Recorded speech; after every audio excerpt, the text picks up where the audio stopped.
Hey everybody, I'm Andy Smith. I'm a 30-year comic book veteran, having worked for Marvel Comics, DC Comics, Image Comics, Cross Generation, Ominous Press. You name it, I've probably worked for them. And I do other things art-wise outside of comics in the field of advertising. I've also written some books on drawing comics you might have seen.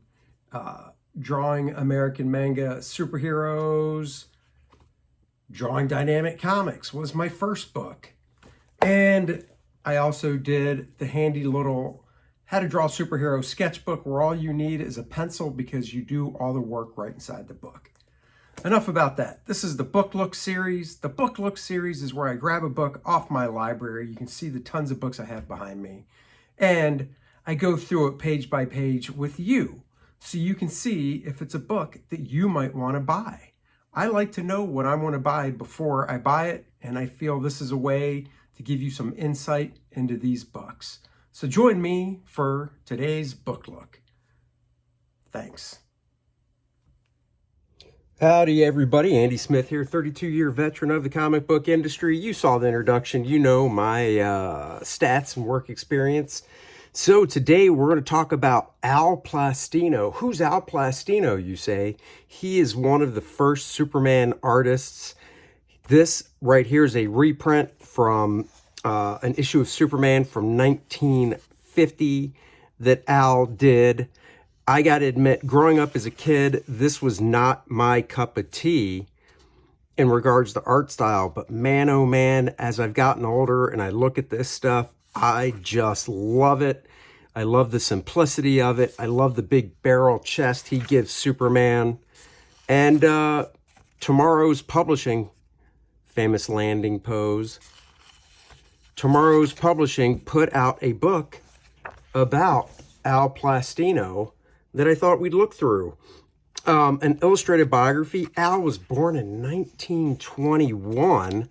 This book came out in 2013, so 10 years ago.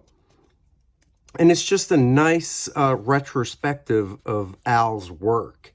I'd love to know what year that was done. That's pretty cool. Nice introduction. Once again, famous landing pose Al did. Wayne Boring did a pose like that. I'm sure Kurt Swan did it as well. Let's see here. Al Plastino died in 2013, so he had 92 years old. He had a long life.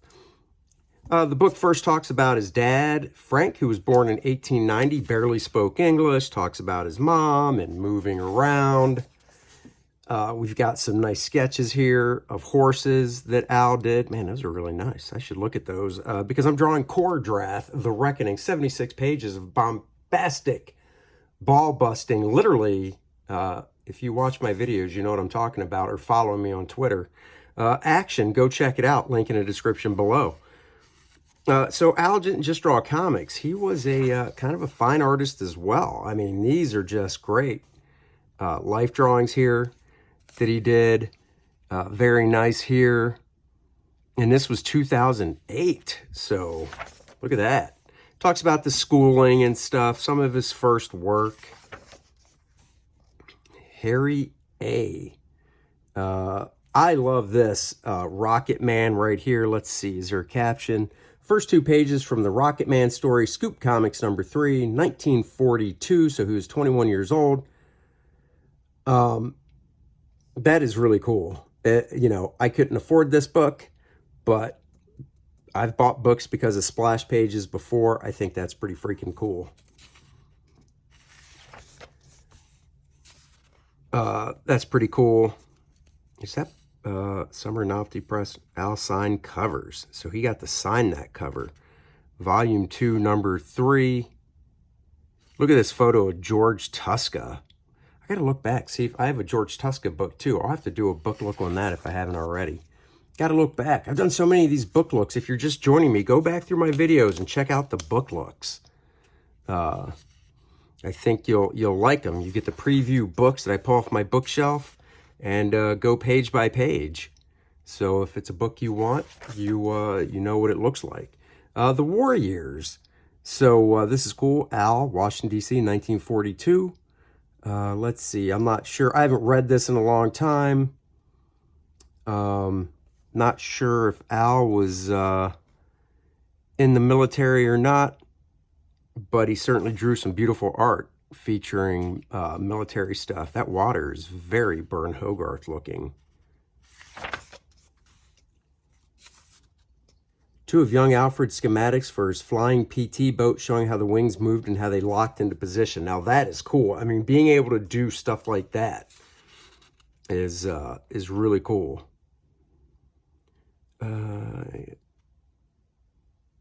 Let's see. War's End, back to the Big Apple. Changing circumstances in early 1945 led the military to think that Al might make a better soldier than civilian. The Battle of the Bulge was a major offense by the Nazis through the Ardennes mountain region of Belgium, France, and Luxembourg. 19,000 Americans were killed. Many tens of thousands were wounded. The latest shortage of manpower took Al back to the Big Apple for a second physical. Lucky an advertising man named Norman Steinberg had an officer's commission in Washington during the war. Watching Plastino at the Pentagon and the speed with which he worked, the ad man officer told the draft board the young artist could be of help back at his New York studio. So there you go.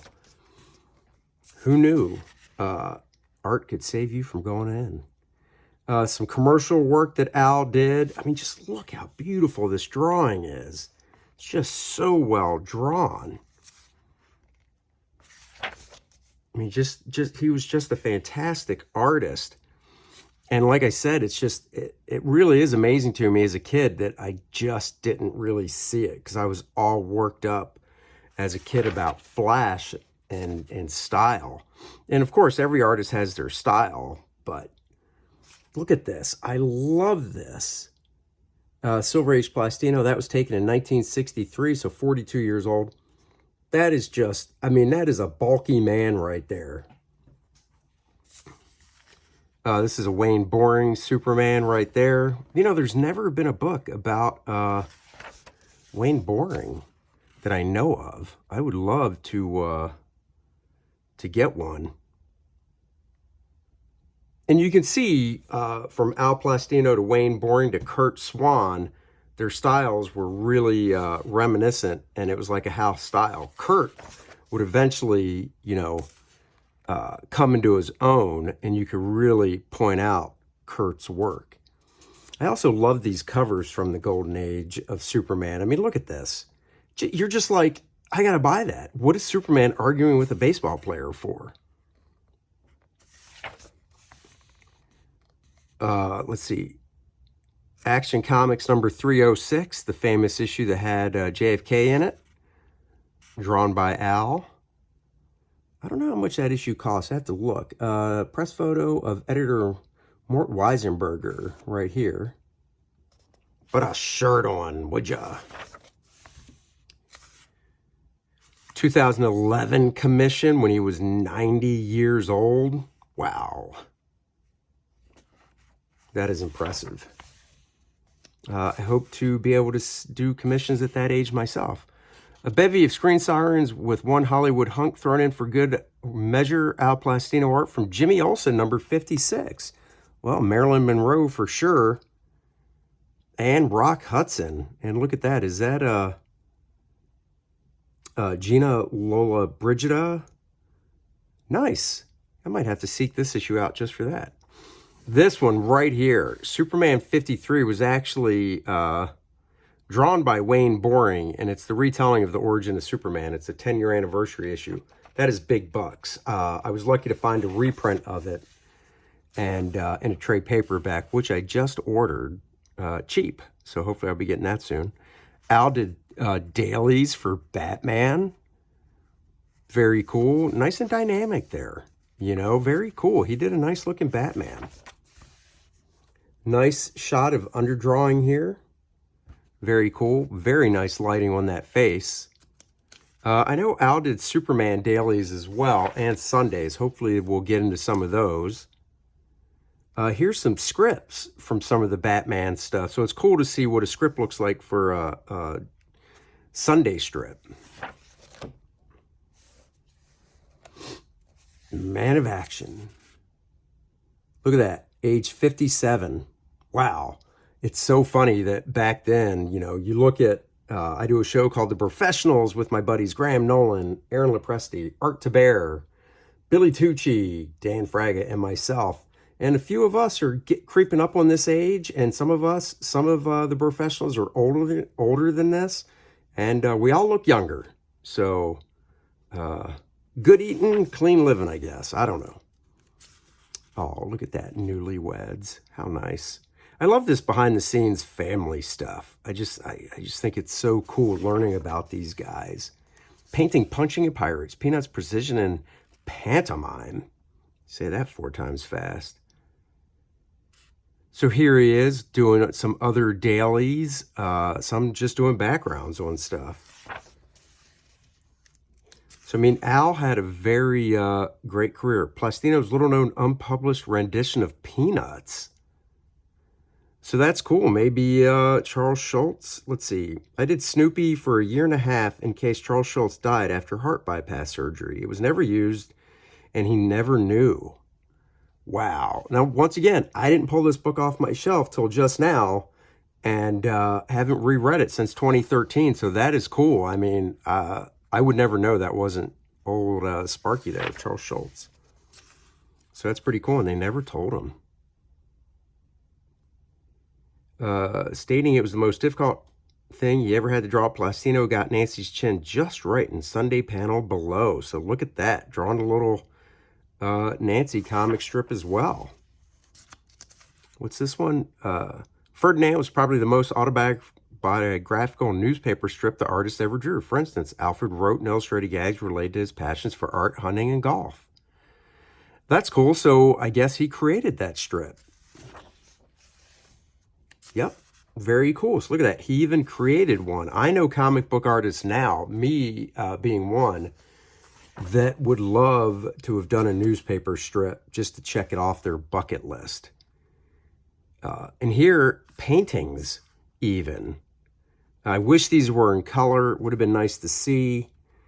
I mean, look at that. The guy was an all-around fantastic artist. Trading cards for bubblegum and stuff. More Nancy stuff. More portraiture. The artist's superpowers. He did a self-portrait and oil of himself at 55. I did a self-portrait in the Kubert School of myself. I look at it now, it's an oil painting, and to this day, I don't know how I did it. It came out really nice. I'm still very proud of it, but I have no idea how I painted it. So, artist using colored pencil, 86 years old on a commission piece. Nice. Here's another commission one. I wish there was more interior work. Legacy, Pro Speak. So these are people talking about Al. Nick Cardy, another one of my favorite artists. Nothing against Ramona Ferdon, but I like Nick Cardy's version of Aquaman better. All these guys came from that thick barrel-chested type of time period drawing characters. And I just love that.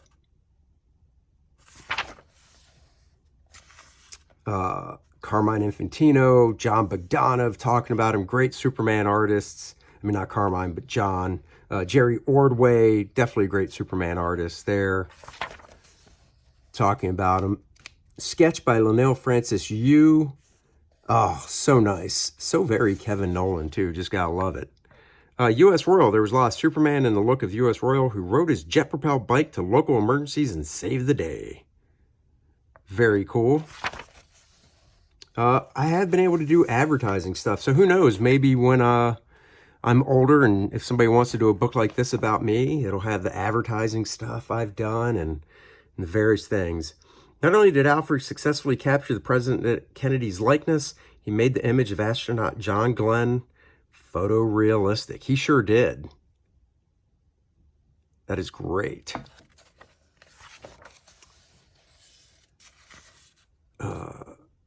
Just more stuff. Here's another page from that issue. JFK. And I think, I don't know if that was the actual cover. Let's see. Superman 170. Florida branch. In early 2014, a postcard like this one was displayed with the Superman number 170 comic book open to Al's famous splash page. Both were part of the 6. So that's cool. That's from a famous splash page. Very cool there. Very nice. And then the appendix, just going footnotes and whatnot. This book is getting close, almost 100. It's over 100 pages. Very nice. 2008. I hope I do. My work is still shining like that, and when I'm that age. There's that page again. From late October into early November 2013, Al turned back time to recreate Superman's mission splash page on February 18, 2014, and said his son, Fred, admired the achievement. At 91, he still had it. He loved being an artist, and I agree totally with Mr. Plastino. I love being an artist. I love drawing comics and creating stories and being able to, you know, people that read the stuff, hope they have a little bit of escapism there as they read the stuff, and hope they enjoy it. Right here, Wayne Boring, Al Plastino, Kurt Swan were the primary Superman artists during comic books' late Golden Silver Ages. By the time assignments were given out for Superman, the Wedding Album #1 in 1996, Al was the last remaining member of the Big Three. Shown here, one of the 2 new pages he both penciled and inked for the story. Very cool. It would have been great if Wayne and Kurt were around so they could have worked on it as well. I guess I wish there was a book on Wayne Boring, but there's not. And then just some more fun behind-the-scenes stuff here. Pencil rough, finished inks, very cool. What is this? A nod to Peanuts here with the strip he did. Some more advertising work. It's like a portfolio. Some more pages, just some nice pencil doodling from 2006. Some of his iconic covers that he did. There's that Superman pose. Gotta love it. That landing. My pal Al, the author's final notes on his friendship with Al Plastino. There you go, guys. I hope you enjoyed this look at Al's artwork. Like I said, really enjoying this stuff that Al did. Just trying to see here. This is Al right here. So, then these were just fun stories as well. But I love the simplicity of it. I don't know how well you can see it, but just that profile of Clark Kent, Superman, nice strong chin. You can really see Jerry Ordway was influenced by this work. So, very cool. Thank you so much, guys. I really appreciate it. Don't know what I'm going to do next week yet. So, stay tuned for the next book look. Thank you for joining me. Check out Kor-Drath, The Reckoning. It's on Indiegogo. I'm working on page 65. I will catch you guys next time. Like, subscribe, share, comment below. I guess it helps the algorithm. And I'll catch you guys later. Bye, everybody.